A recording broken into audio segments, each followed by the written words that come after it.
Salutations à tous et tous. Avant de commencer, petite précision. Je mets en lien le PDF consultable en ligne du Père Osnay sur son site sosdiscernement.org. Voilà, je laisse place à l'interview.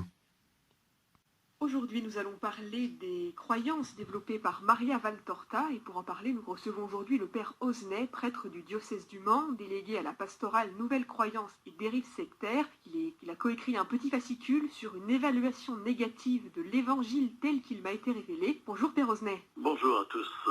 Dans ce petit fascicule, vous mettez l'accent à travers 3 articles sur les textes de Maria Valtorta, une mystique italienne qui a développé un ouvrage assez important en 1959. Il s'intitule L'Évangile tel qu'il m'a été révélé. Maria Valtorta, qui est-ce exactement ?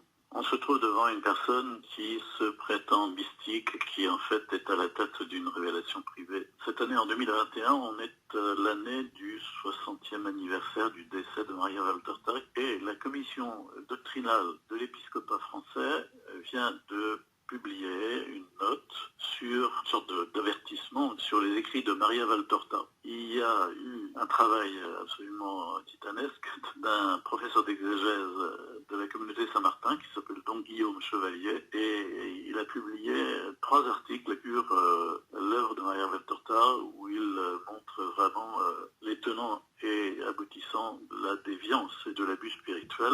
Alors, Maria Valtorta, dans son œuvre, entre guillemets, l'Évangile tel qu'il m'a été révélé, elle défend des positions qui organisent une sorte de défiance à l'égard du canon, si on peut dire. Quelles sont les idées que défend cette femme ? Elle revisite l'Évangile dans sa totalité, mais vous comprenez bien, avec 10 volumes, on est absolument noyé sous un descriptif et un imaginaire surabondant, avec beaucoup de détails, si bien que la façon dont on a l'habitude de méditer l'écriture, qui consiste à en lire un passage, puis à laisser l'Esprit Saint nous guider dans la méditation, c'est totalement aboli au profit d'une œuvre qui vous envahit complètement dans son descriptif, qui fait qu'on n'a plus d'espace pour laisser l'Esprit Saint travailler. Alors après, il y a un certain nombre de problèmes doctrinaux dans l'œuvre de Maria Valtorta que les articles de Don Guillaume Chevalier mettent vraiment en lumière. Il serait long à exposer, mais une compréhension maladroite et déformée de l'union des 2 natures dans le Christ, ce qu'on appelle l'union apostatique en théologie, l'union de la nature divine et la nature humaine dans le Christ. Ce qui est intéressant aussi dans le travail de Don Guillaume Chevalier, c'est qu'il bénéficie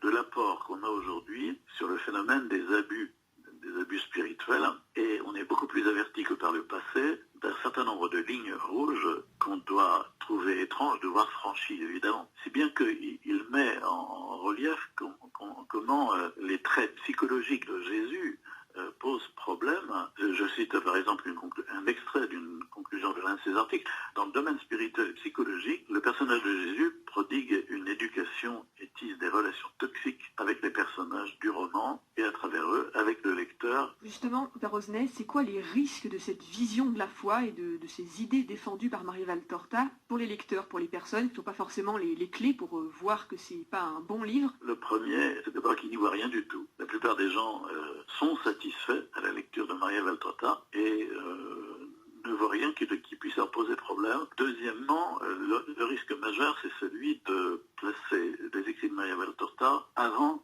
les évangiles canoniques. Donc les gens finissent par ne plus lire que cela. Et puis par devenir très agressifs lorsque on émet le moindre doute ou la moindre critique par rapport à ces écrits, ou du moins qu'on ne partage pas leur passion pour ces écrits. Ça, c'est vraiment un problème, ce qui dénote une sorte d'attachement malsain. Donc ça c'est pour moi le risque majeur. Dans ce que vous nous dites, Père Dominique Osnay, ça fait écho à ce que disait saint Matthieu, beaucoup de faux prophètes se lèveront et ils égareront bien des gens. D'une certaine manière, on peut dire que l'Église catholique range Maria Valtorta dans cette catégorie ? Je pense qu'il faut avoir le courage de dire que l'œuvre de Maria Valtorta est une révélation privée, qu'elle n'est absolument pas d'origine surnaturelle et qu'elle n'est pas inspirée. Deuxièmement, il faut avoir le courage aussi de travailler et de faire une étude critique. Alors c'est ce qui a commencé à être fait par Don Guillaume Chevalier, et on s'aperçoit qu'on ne peut qu'émettre un jugement négatif et déconseiller la lecture de cette œuvre. Et ça justifie tout à fait que dans un diocèse, il y ait quelqu'un qui se spécialise dans la question des nouvelles religiosités, de la pastorale Nouvelles Croyances et Dérives sectaires, parce que ça fait vraiment partie de cet aspect. Là, je voudrais dire à nos auditeurs, méditer l'Évangile, et l'Évangile, comme il est dit souvent dans les Écritures, Écriture est un petit livre. Merci beaucoup, Père Osnet, d'avoir répondu à nos Voilà. questions.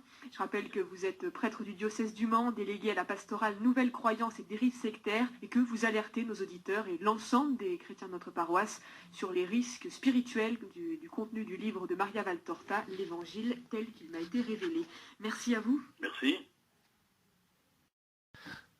Merci d'avoir écouté jusqu'au bout. L'adversaire cherche à nous faire perdre la paix pour ruiner notre prière et donc notre relation à Dieu. Ne nous laissons donc pas troubler. Dieu regarde le cœur. Que le Seigneur vous bénisse et vous garde dans sa paix. Au nom du Père et du Fils et du Saint-Esprit. Amen.